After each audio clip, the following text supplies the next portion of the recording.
Bonjour à toutes et à tous, bienvenue dans Smart Impact. Smart Impact, c'est l'émission de celles et ceux qui font de la transition écologique et de la responsabilité sociétale des entreprises un axe fort, un axe majeur de leur développement. Voici le sommaire. L'invité de Smart Impact, c'est Odile Gauthier, directrice générale de l'Institut Mines Télécom, l'école d'ingénieurs et de management qui vient de définir sa raison d'être et affiche son ambition en matière de responsabilité éco-citoyenne. Notre débat, il portera sur la déforestation importée. Quel est le rôle des pays et des consommateurs européens? Comment les entreprises françaises peuvent-elles limiter leur impact en la matière? Réponse tout à l'heure. Et puis dans Smart Ideas, vous découvrirez la plateforme de dons alimentaires et de lutte contre le gaspillage. Son nom, Jette pas, partage. Voilà pour les titres. C'est parti, c'est Smart Impact.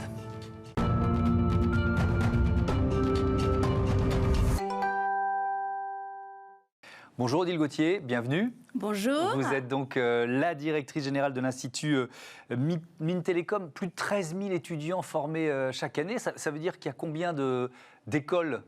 Alors, il y a 8 écoles, 7 écoles d'ingénieurs, une école de management et 2 filiales. Et nous avons également une dizaine d'écoles associées qui participent à toutes les réflexions collectives de notre institut. Donc, vous formez des ingénieurs essentiellement, mais aussi des managers. Il y a la double dimension. Nous avons la double dimension. Et je crois qu'en plus, une des caractéristiques de nos ingénieurs à la française, c'est que ce sont aussi des managers, quand bien même ils n'ont pas tous fait une école de management. Oui, alors cet institut, c'est aussi un incubateur de start-up. J'ai découvert ça. Ça veut dire quoi? Ça veut dire qu'il se crée beaucoup de jeunes entreprises grâce à vous chaque année? Alors, grâce à nous, chaque année, il se crée à peu près 200 start-up par an, certaines en étroite relation avec nos thèmes de recherche et nos équipes de recherche, et d'autres venant d'alumni ou d'élèves de nos écoles. Et nous avons aujourd'hui à peu près 50% de nos startups qui en fait essayent de proposer des solutions justement pour aller vers un avenir plus durable. Ça passe aussi par des brevets, des publications scientifiques? Oui, donc nous avons évidemment plus de 1000, on va dire, à peu près publications scientifiques par an et un ensemble de brevets de l'ordre de 80 par an. 80 brevets déposés par an. Donc, dans tous les domaines? Dans tous les domaines. Alors, le numérique, l'industrie, l'environnement, le génie industriel, la logistique, bon, voilà, tous les domaines. On va beaucoup parler d'environnement là, pendant cette interview, mais finalement, tout est un peu lié et voilà, la partie industrielle, la partie transformation numérique sont aussi des axes forts de l'Institut Mines Télécom. Oui, alors nos trois axes principaux, c'est bien la transformation industrielle avec l'industrie du futur et tout ce qui concerne justement le croisement de la marque mine et de la marque télécom, qui sont l'origine de nos écoles des mines et de nos écoles télécom. Donc ça, c'est l'industrie du futur avec l'évolution importante de nos industries vers la numérisation, l'usage des données, etc. L'élément important également, c'est la transformation numérique qui, évidemment, s'est accélérée cette dernière année, qui était déjà à l'œuvre, et avec notamment une réflexion très importante de notre institut sur la souveraineté numérique, la souveraineté européenne en matière de numérique, qu'il s'agisse d'infrastructures, de données, de systèmes d'exploitation, sur lesquels chacun sait sans doute, vous aussi bien que moi, sur cette chaîne télé, les difficultés que l'on a d'avoir cette souveraineté européenne. Et les enjeux majeurs pour l'avenir, bien sûr. Et puis le troisième grand axe, c'est évidemment également la transformation et la transition écologique avec l'augmentation toujours plus forte des impacts et des pressions, et donc la nécessité évidemment que l'on ait des jeunes ingénieurs et managers formés, compétents et conscients de ces questions. Et alors je le disais en titre, vous avez engagé, vous venez de définir, après un processus qui a duré plusieurs mois, votre raison d'être. Pourquoi vous avez ressenti le besoin de le faire? Alors lorsque je suis arrivée en fait avec les directeurs d'école, puisque nous sommes un collège de direction, on a ressenti le besoin de voir justement où on voulait aller ensemble, puisque l'Institut Mines Télécom est une création finalement relativement récente à l'échelle publique, puisqu'il date de 2017 avec l'intégration des écoles des mines. Et donc on s'est dit, qu'est-ce qu'on veut faire ensemble? Voilà. Et donc on a démarré cette réflexion par un questionnaire à l'adresse des personnels, des étudiants, des alumni, qui sont aussi un élément très important, des entreprises partenaires de l'établissement et des collectivités. activité. Nous avons eu plus de 5000 réponses à ce questionnaire à l'été. Et ensuite, à partir de ça, nous avons élaboré avec un certain nombre de groupes de travail une raison d'être qui, je crois, maintenant nous dit ce que l'on veut faire. Donc, je peux peut-être la donner. On l'a vu s'afficher, donc vous pouvez la redonner. Vous pouvez la redonner. Voilà, ensemble pour imaginer et construire un avenir durable et former ses acteurs. Avenir durable, voilà, c'est les mots sur lesquels on va se concentrer maintenant pour la seconde partie de cette interview. Ça change quoi en termes d'enseignement, par exemple ?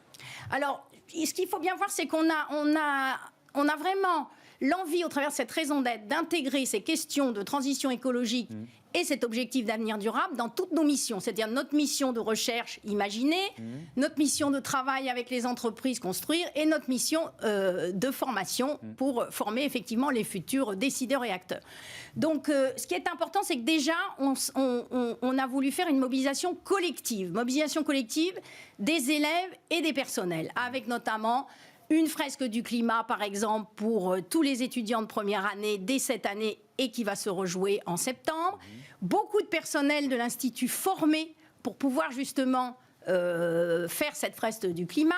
On a ce mois-ci 7 grands événements portés par les élèves, et j'insiste, portés par les élèves, pour justement qu'ils soient tous mieux conscients, plus informés de toutes ces questions environnementales.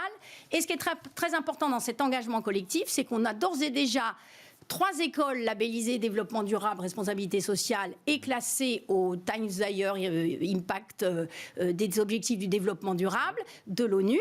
Et nous en aurons 4 cette année. Notre objectif, c'est que toutes nos écoles soient labellisées. Donc on commence quand même aussi par une mobilisation collective à tous les niveaux. Mais je repose la question sur l'enseignement. Est-ce qu'il y a un tronc commun développement durable dans l'enseignement qui est octroyé aux élèves, quoi ? Dans l'enseignement, on a 2 choses séparées et complémentaires. Premièrement, des troncs communs obligatoires pour tout le monde. Donc cette année, on avait 4 écoles. L'année prochaine, on aura 7 écoles qui auront un tronc commun de première année.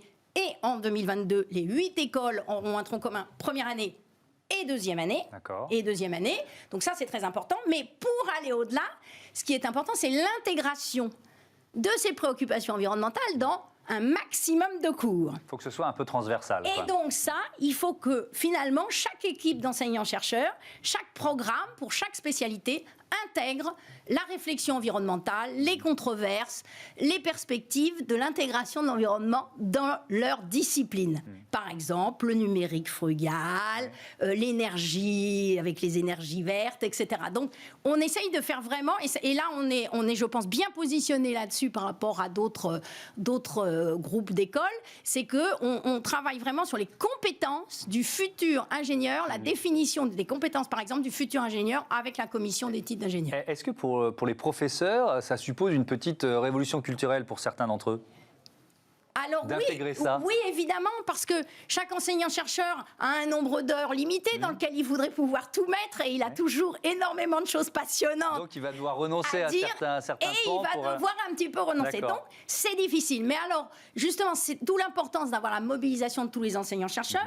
On a eu par exemple dans 2 écoles, à IMT BS, notre Business School, et à IMT Minalbi, une enquête justement auprès des enseignants-chercheurs pour voir comment eux voyaient les choses et qu'est-ce qu'ils proposaient comme solution pour justement avancer dans ce domaine.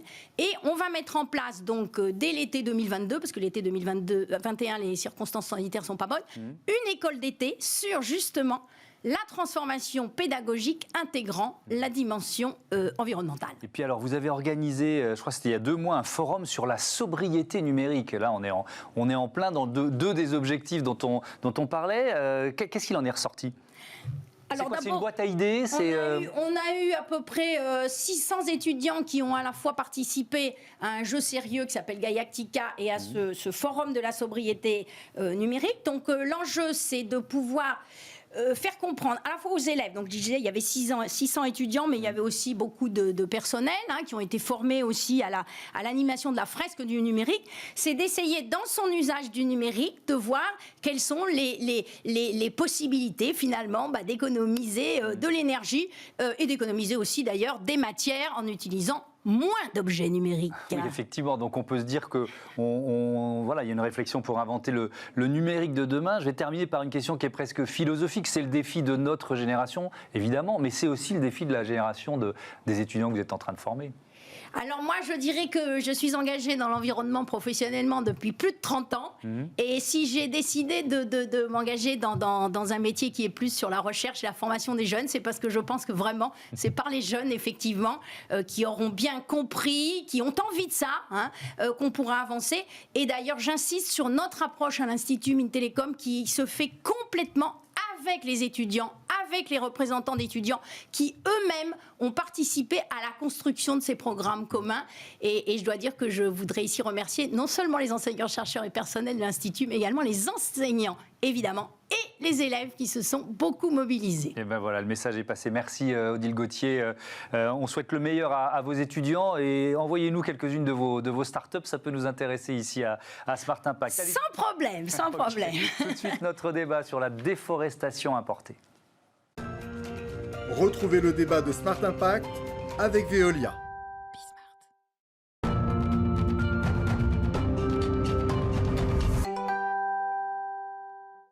On débat donc sur la déforestation importée, ces produits que l'on consomme en France, en Europe et qui provoquent la destruction de millions d'hectares de forêt chaque année, bien loin de nos frontières. Comment peut-on la freiner? Quel rôle les entreprises françaises peuvent jouer dans cette bataille? On en débat tout de suite avec Laure Grégoire. Bonjour. Bonjour. Vous êtes porte-parole de l'Alliance pour la préservation des forêts. Puis avec nous en visioconférence, Michel Druil, qui est président de France Bois Forêt. Bonjour Monsieur Druil, merci d'être là. Est-ce que vous m'entendez bien? Très bien, merci. Bon, la liaison est bonne, on peut démarrer. Laure Grégoire, peut-être on pose un peu le décor.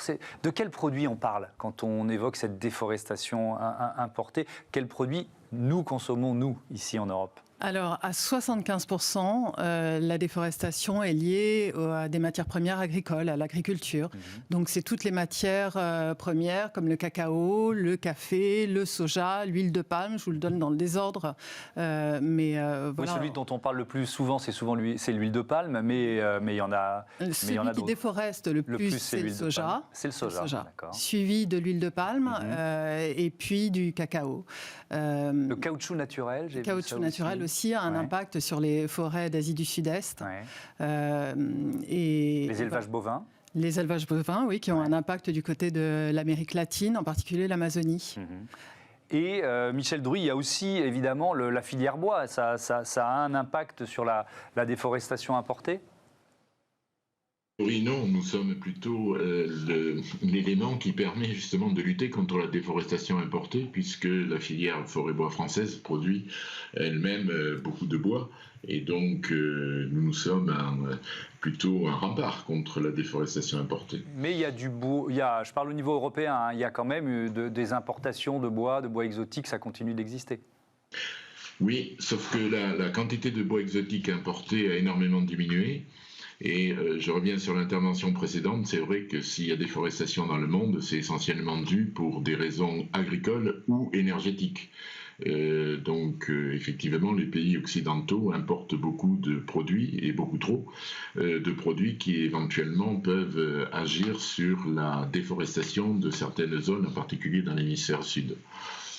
Ce chiffre donné par WWF, 15 millions d'hectares de forêt détruites chaque année pour cette matière importée en France, ça rejoint les matières dont vous parliez, Laure Grégoire. C'est soja, huile de palme, cacao, caoutchouc naturel, bœuf, bois, etc.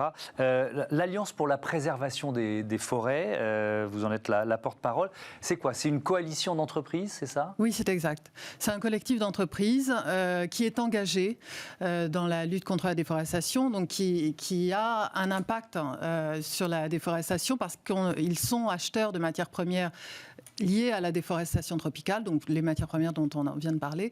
Et donc elles se sont mobilisées, elles se mobilisent déjà depuis longtemps, certaines, pour éradiquer la déforestation dans leur chaîne d'approvisionnement. Donc il y a un énorme travail qui est fait par les entreprises pour tracer la matière première jusqu'aux plantations, jusqu'à l'endroit sur Terre où elles sont produites. Et puis, il y a aussi tout un travail de s'approvisionner en matières premières durables qui sont certifiées. Donc, elles agissent déjà beaucoup, mais l'idée de se réunir dans le cadre d'un collectif, c'est d'être plus influente parce qu'on porte un message de plusieurs entreprises qui n'ont pas tous le même niveau d'avancement sur la problématique. Donc voilà, qui partagent la démarche. Oui. Alors, vous avez créé notamment un référentiel des achats responsables. Comment ça fonctionne, ça? Comment vous l'utilisez? Oui, alors c'est un service qu'on a mis au point avec nos membres qui s'adresse aux entreprises. L'idée, c'est de les aider à structurer leurs achats pour prendre en compte la problématique déforestation.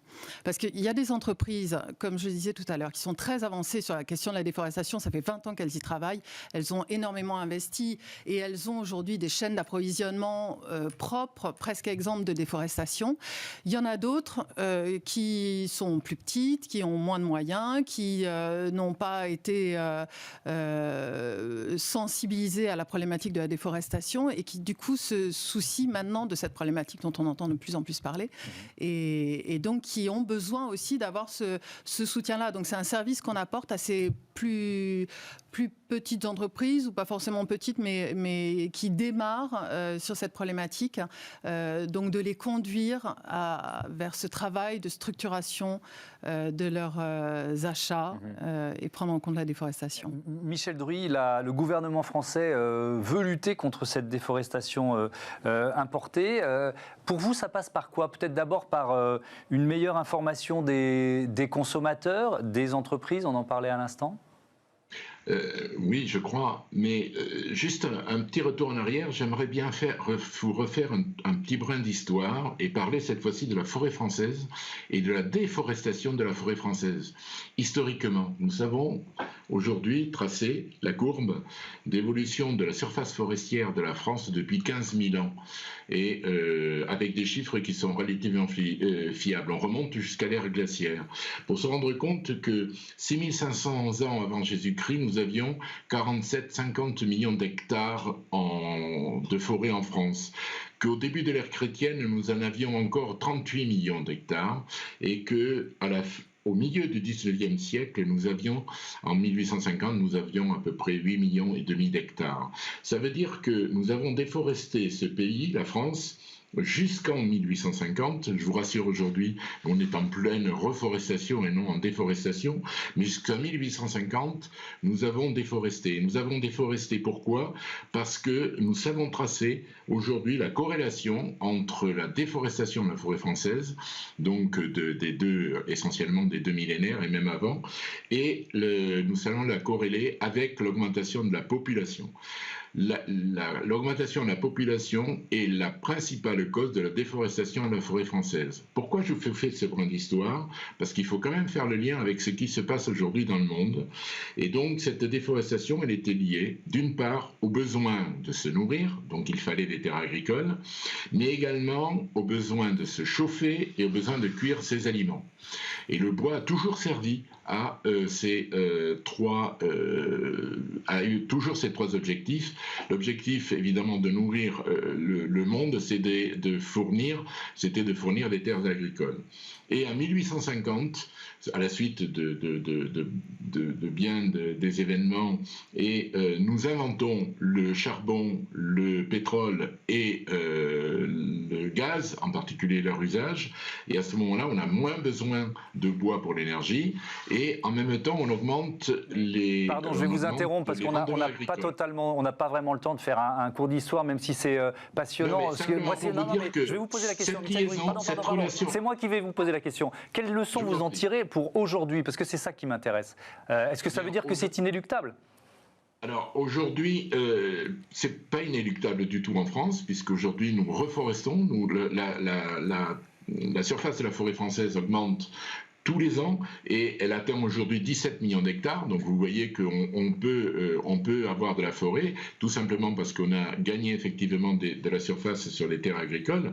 Ça, c'est une chose. Et ce que nous devons faire, nous, aujourd'hui, c'est continuer à développer cette forêt française, la renouveler, la gérer durablement, pour que, effectivement, nous ayons suffisamment de bois en France pour éviter d'importer du bois pour la construction, pour les emballages, pour les meubles, pour toutes les applications vertueuses de ce matériau qui est essentiel pour la neutralité carbone et pour creuser le puits de carbone. Donc ça, c'est pour la filière bois.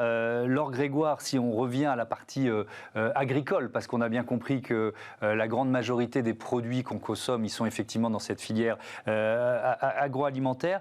Je voyais que le gouvernement évoquait la possibilité de mettre en place un mécanisme d'alerte qui croise des données douanières d'un côté et des images satellites. Est-ce que c'est utilisable aujourd'hui, ce système, ou est-ce qu'il est un peu trop compliqué, un peu usine à gaz pour les chefs d'entreprise ? Alors, il est complexe, c'est évident, hein, mais on y travaille activement. On participe à ce groupe de travail justement qui vise à mettre en place ce mécanisme d'alerte.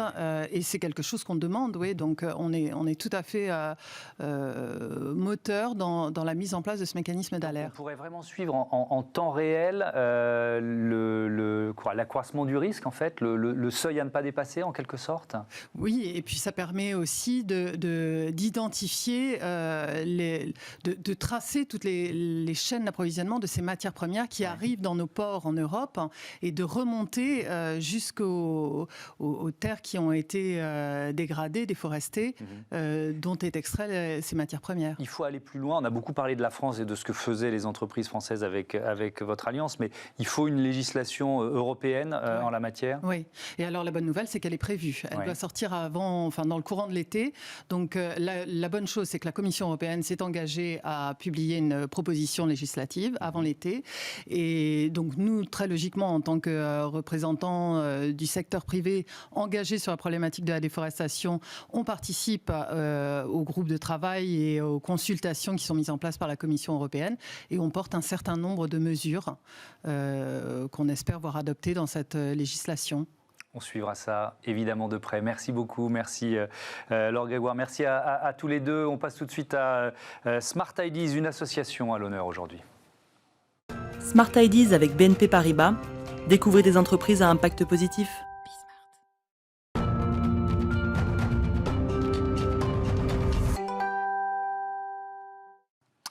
Jette pas, partage. C'est le nom de l'association que je vous propose de découvrir tout de suite dans Smart Ideas. Bonjour Éric Collat, bienvenue. Vous êtes le président de cette association. C'est une plateforme aussi de dons alimentaires et de lutte contre le gaspillage. Ma première question est assez traditionnelle. Quand l'avez-vous créée et pourquoi ? Alors, on l'a créé en 2017. On a créé une association sur un principe qui visait à permettre à tout le monde d'éviter le gaspillage alimentaire. Alors, pourquoi on a créé ce site qui est une plateforme de dons ?